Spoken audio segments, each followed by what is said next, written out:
2021 Porsche Panamera Turbo SE Hybrid revealed with 689 horsepower, 0 to 60 miles per hour in 3 seconds.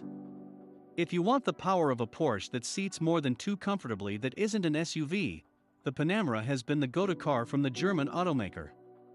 For those looking for speed and precision that can be shared with a group, Porsche took the wraps off 3 updated versions of the Panamera, including the 689 horsepower Turbo SE Hybrid, the second most powerful Porsche available for sale. The plug-in Turbo SE Hybrid sports a 4-liter twin-turbo V8 engine that makes 563 horsepower, compared to the 550 horsepower in the previous version of the vehicle, combined with an electric 134 horsepower motor, bringing the total to 689 horsepower. Porsche says a Sport Chrono package on the sedan and Sport Turismo variants of the vehicle will allow it to hit 60 miles per hour in 3 seconds. The executive version will get to 60 in 3.1 seconds. All will have a top speed of 196 miles per hour. The automaker also shared details of the updated 2021 Panamera 4e Hybrid. The vehicle will house a 2.9-liter twin-turbo V6. It will also receive the 134 horsepower electric motor. The 4e Hybrid with the Sport Chrono package is claimed to go from 0 to 60 miles per hour in 4.2 seconds, besting the previous version of the car by 0.2 seconds.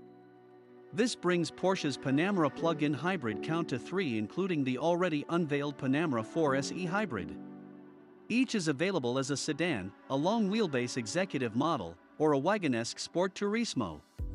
All versions have received an updated battery with a capacity increase. On the traditional side, the 2021 Panamera 4S makes 449 horsepower from its 2.9-liter twin-turbo V6. The Sport Chrono package will push it from 0 to 60 miles per hour in 3.9 seconds, Porsche claims, with a top speed of 183 miles per hour. All the new models feature Porsche's 8-speed dual-clutch transmission, PDK, and all are available at dealerships.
Subscribe to Auto TV.